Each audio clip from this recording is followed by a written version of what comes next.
n'agakasike kajya kagorana abantu wamfasha hari umuntu narinje gusura hano urabona koko haba ari iwanjye koko haba ari ku isambu narinje gusura hano urumva hano nibwo bwa mbere nkihagera ariko hari umuntu narinje gusura niyo mpamvu ubona ndi hano nyine. uwo muntu ni uwo muri famiye yawe ni inshuti muziranye bisanzwe cyangwa uri muri ba bantu basura aba bantu babagira neza? Ni inshuti turaziranye urumva iyo umuntu yaguhamagaye mukaganira muba mwabaye inshuti.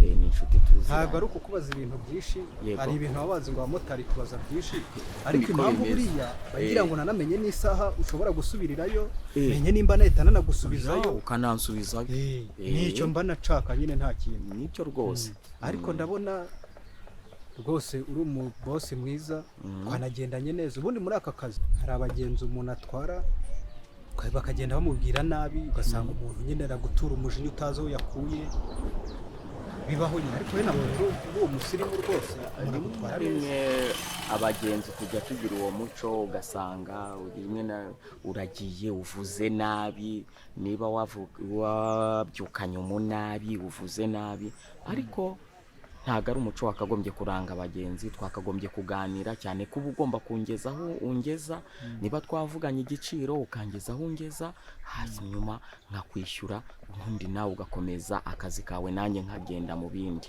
Ko mbona aho ngaho se ufite akantu kameze nka gitari ariyo buriya gitari ahantu hose ngiye ngomba kuyigendana. Gitari ndayikunda ncurangaho gakeya nawe dushobora kwicara hariya tugacuranga tukaririmba ibintu bikagenda neza nawe ukagenda mu kazi kawe wumva umerewe neza. Ubwo bisobanuye ko uwo muntu uje kureba uje kumuririmbira nabyo birashoboka. Buriya mfite gitari ibintu byose biba bishoboka. Uri umuririmbyi se cyangwa uri umuhanzi? Byose ndabikora. Byose urabikora? Yego, nshobora kuririmba kandi nshobora no kuba n'umuhanzi nabyo birashoboka. None se waririmbye ntashobora kuba umuhanzi? Ibyo byose birakorwa. Yego. Ariko buriya njya numva ngo muri zo kategori ngo ziba zirimo hari igihe umuntu ashobora kuririmba nk'indirimbo z'abandi bakaba ari umuririmbyi. Naho nk'uyihangiye igihangano urabona nko kwandika indirimbo ukazanayiririmbira. Yego. Ushobora kuririmba indirimbo y'abandi kandi ushobora no kuririmba indirimbo yawe wihangiye. Byose birashoboka rero. Ariko nabonye uri umwana mwiza motari. Bundi iyi si umuntu aba akwiye kuba mwiza n'ubundi kuko buriya numva bavuga ngo icyo umuntu abibye nicyo asarura. Yego. Bivuze ngo nimba ukoze ibikorwa bibi nawe birakugarukira. Yego. Impamvu rero y'imyitwarire icyo umuntu abibye nicyo asarura. Yego. Nahisemo nyine kwituriza niharira Nyagasani. Ahubwo nashaka kukubaza muri no karitsiye nimba uhamenyereye ndi kubona hari ibigori byiza. Urabona hano biratoshye. Hano bujya buboneka umuntu akoramo imishinga nk'iyi ngiyi ko aka kazi tuba dukora umuntu atabaza igihe kazarangira. Urabibona nanjye nibwo nkegera inahangaha ariko uko byamera kose urabona ko ubutaka bw'inahangaha buracyafite agafumbire buratoshye. Urabona ibigori birimo bimeze neza. Inahangaha uko byamera kose hameze neza. Akavura karagwa ntabwo bimeze nk'iwacu iburasirazuba usanga nk'iki gihe ibintu byose biba byarumye.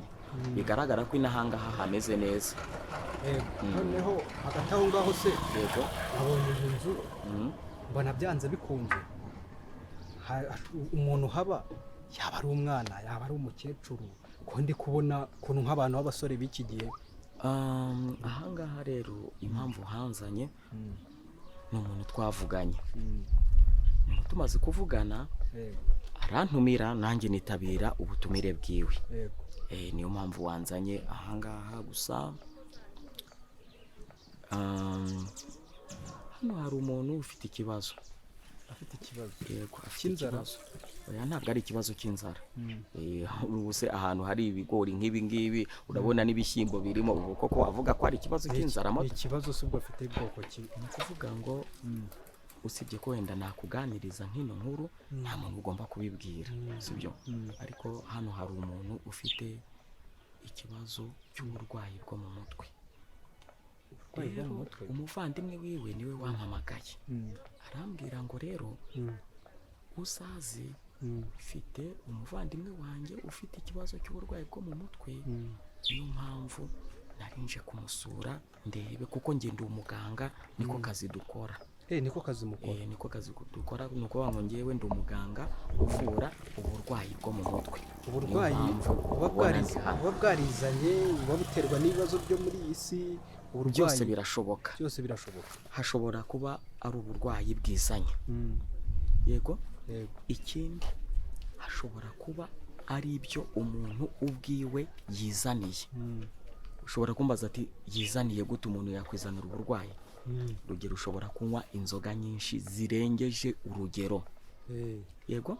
Kunywa inzoga ntabwo ari ikibazo, ariko ushobora kunywa inzoga nyinshi zirengeje urugero, yego. Ushobora gufata ibiyobyabwenge. Iyo tuvuze ibiyobyabwenge haba harimo amatabi atemewe hano mu Rwanda, urumogi, kokayine n'ibindi. Ahubwo yego, kuri iyi nshuti iva ku nzira,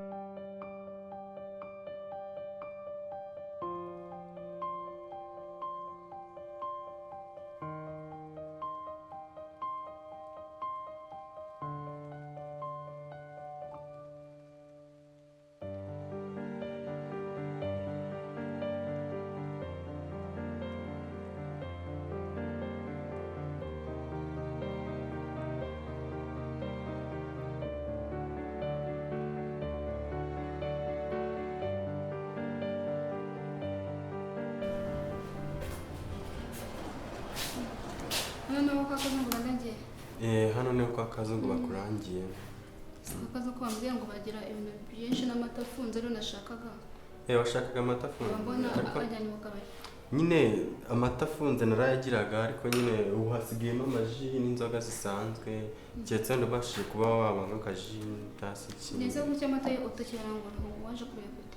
Nta muntu umva, abantu baramumbije, haranagiraga nuza irunzemo imiceri, ibintu byose mbese byo muri butike. Hano mfitemo na kontwari y'inzoga, nyine urabizi hari ukuntu umuntu aza guhaha mu gihe akeneye ko ategereje ko hari ikintu umuha, akavuga ati bumaye akaje aho ngaho mba ninywera, narabateguye nyine aho kira utwo tuntu. Ariko nyine wumve ngo abantu naje muri no karitsiye nje gucuruza, baranyatse. Abantu benshi bamwe ngaho ngo bahumbye kubera abantu, abandi ngo bataye ngo kubera babambuye. Bimeze naho ngaho hari umuzimu wateye. Wahora n'icyo wa muntu, umuntu uramureba ukamwizera, buriya mushiki wanjye ntabwo bizi, ukamva ubwa mbere akaza agahaha ibintu byose akakwishyura, ukwezi kwa mbere akakwishyura ukwa kabiri, noneho yatangira kuza kwaka ideni, ati urareba bosi ntabwo aramemba, ati ndwanaho umuntu wanjye muto njya guteka, ejo nimemba nzagira, ejo bikarangira gutyo. N'undi urumva ntabwo umuntu aba afite umukiriya umwe, noneho ugasanga umuntu afite n'undi muntu ukora ku kwezi, noneho ugasanga umuntu ukora ku kwezi araje yahembwe, arahashya ibintu bizamara nk'ibyumweru nka 2, yarangiza muri duke asigaranye tw'udufaranga duke asigaranye, akaba arakubwira ati ejo bundi akaba araje akagura utundi tuntu dukeya mu yindi minsi isanzwe, akakubwira ati rero reba amezi ageze habi, amatariki ageze habi, ndwanaho nk'umuntu wanjye, noneho twakoranye ukigera hano rwose umfashe ugira ute ume ibyo guteka. Nuko rero nawe abo bantu bose mwakaza akikopesha uwa kabiri uwa gatatu, subwo nubona yuko byose birimo kugenda bishiramo. Ahora n'icyo wa muntu, umunsi umuntu abazi ukuntu umuntu azamuhinduka. Kureba umuntu ku isura gusa ati nanjye nze gutanga ibyanjye byose. Wa muntu abagira ngo afate umukiriya, noneho umukiriya yaje ukanga kumukopa, ahita yigira ahandi, cyari uwo mukiriya bagucitseho. Ariko rwose nabo niba ari ukumenyera imibereho yo hanze, none se ubu ngubu ko byose byashizemo, ubu bakiriya urimo urababona. Ariko nyine ibintu umuntu ntago umuntu ni mugari, arasaka kwiyoberanya, nawe ufite kuza ukanyoberanya aho simbimenye. Ariko ndumva wari no mukire hanze, wenda wowe ufite amafaranga. Hari umudamu mperutse gukopa ambwira ati umugabo we uko yakari umufungo yahembwe ngo agiye kuza banyishyura amafaranga yanjye, mva bangiyemo amafaranga menshi. Ubwo urumva nyine naho ngaho muragenda hombera pe. Nawe uramwihorera, mbese kuki uwo mufundi we atakwishyuye nyuma? nyine yaje kugeraho madamu nyuma twaje guhura arambwira ati impamvu batanyishyuye ngo uwo mufundi yarahembwe noneho mu guhembwa anyura ahantu ngo hari akabari noneho urumva umuntu afite ifaranga aragenda nyine akagira ute akabanza akimenamo kamenyera noneho anyura ahantu hari akabari noneho arangije agira ute abanza kunywa kamwe noneho aho hantu numvise ngo ni ku mugabo bita ngo Karaboshya abacuruza ako kabari noneho uwo mufundi ngo birangiye ngo amafaranga ngo Karaboshya yamwambuye bigenda gutyo nyine uramuzi se uwo nguwo Karaboshya uwo nguwo ni ukumwumva nyine gutyo kuko nanjye naje muri izi karitsiye nyine nje gushakisha nawe urabyumva gusa ariko umuntu nk'uwo ntabwo kumwumva uramwumva pe birumvikana ngaho reka ngende ndabona n'ubundi n'amata nashakaga nyabuze saba ukomeze kwihangana nta kibazo murakoze kiriya uri ikintu nabonye buriya nanjye ngo utaribwa ntarinda inzoga zangizeho ingaruka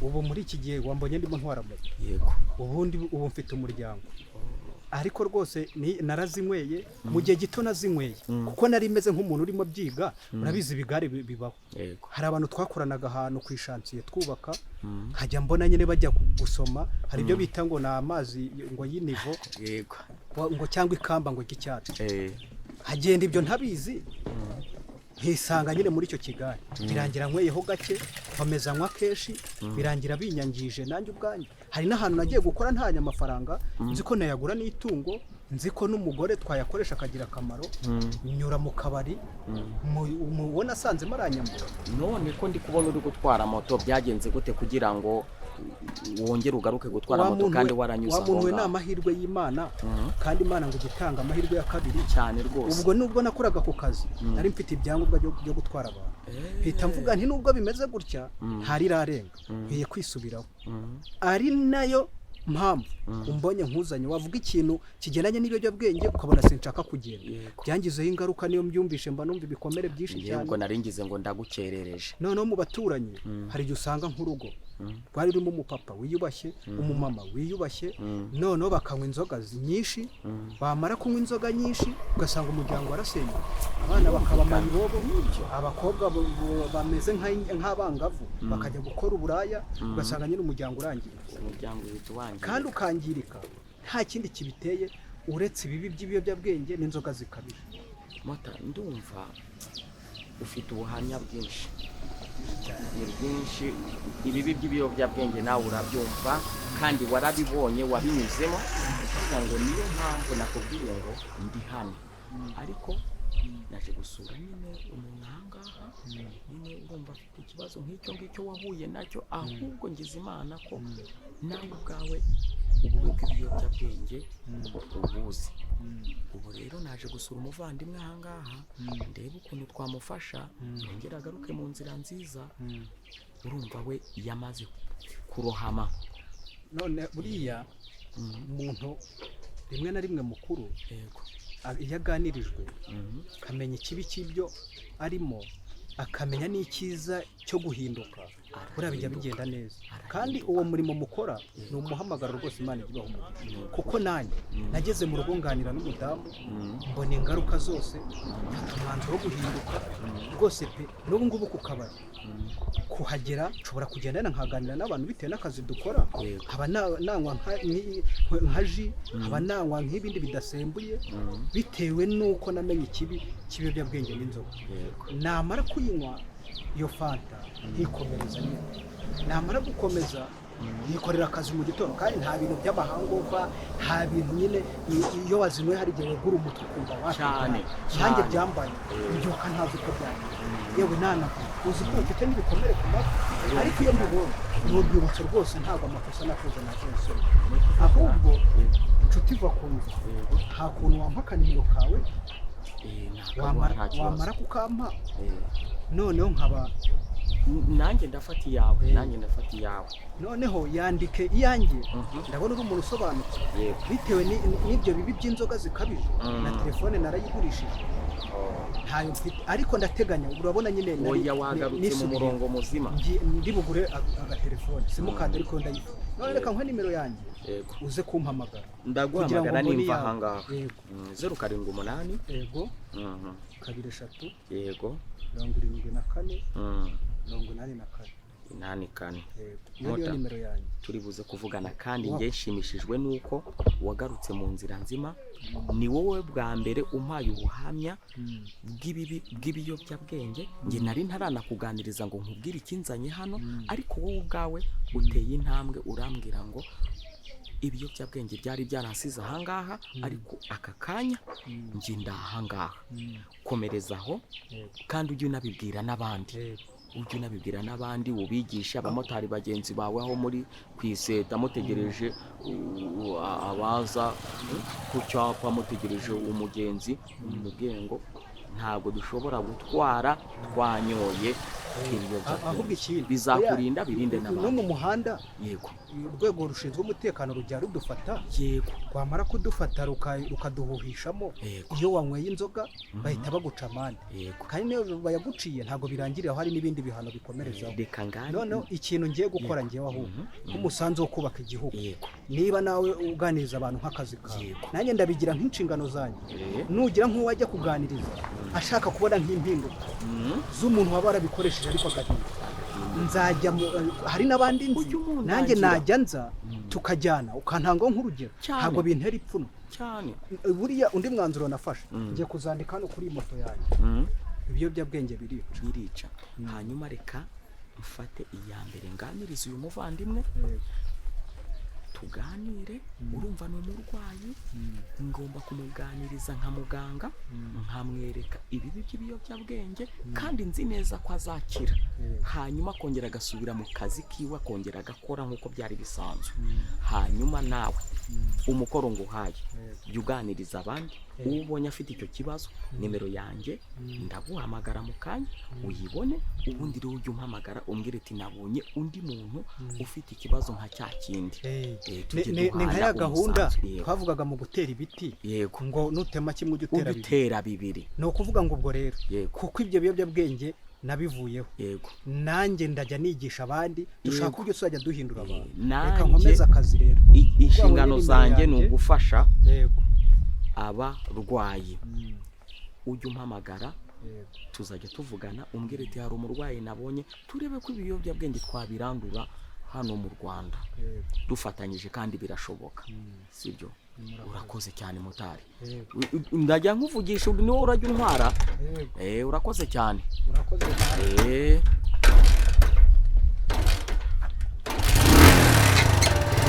Kagende gukora akazi. Yego, yego.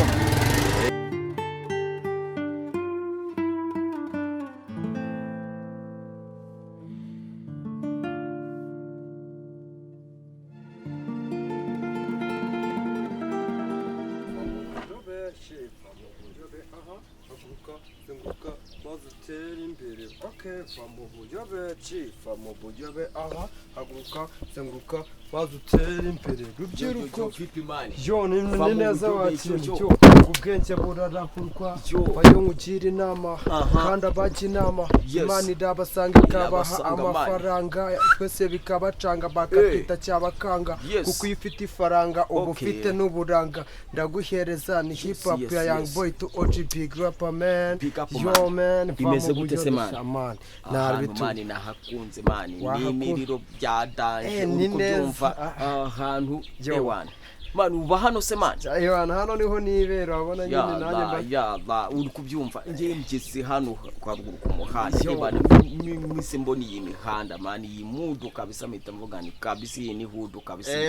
Bimeze gute se niga? Ewana mba nibere hano, nawe urabishona nyine, urabona mbavuye nko guhiga, mba nabanje kujya nko kufira ahantu kwa boss nyine, urabona kuba muri Kigali mani utihirinze ntago wazabona icyo kurarira kabisa. Yes man.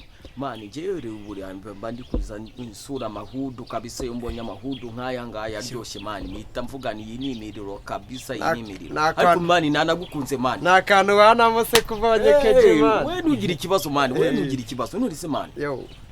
Wambwiye kuri uwa hano. Ewa kabisa. Yadi wese boss cyangwa ntegereza undi nyine. Boss njyaranyizera, none se wifuzaga iki niganje ngo ngufashe? Buriya nyongeze mu mahudu nkaya ngaya meza, uri kubyumva mpita mvuga ni mani. Menyanye n'abantu bahanga ha kabisa. tugashyira wabibonye ko gitari nyikoreye wana ndi kubibona dushyira mu mirongo kabisa amahudu nk'aya ngaya tugahita dushyira mu mirongo ibintu by'ibite bigenda neza mani ubwo bivuze ngo mani umuziki ndawikoreye tugomba guhita dushyira mu muziki mani tujya mu kazi kose KCR mu murwa KCR tubacanga mu muziki ya Ochi Fochi mani gasa ngo ubahanga imba hano bose ngo ari heza bose hari ahantu yagiye nyine ariko nagatindayo cyane none ko mbona wikoreye imboga niga wana zino mboga nyine nari ngiye kuzishyira gukata nkakora agasosi k'ubugari nanjye ngakata insima nyine wihereza mani insima kabisa uri kubyumva shaye mahudu mani ni fresh mani mahudu ni fresh kabisa kazi mahudu ni meza kabisa ndakwemera dore boss mani nawe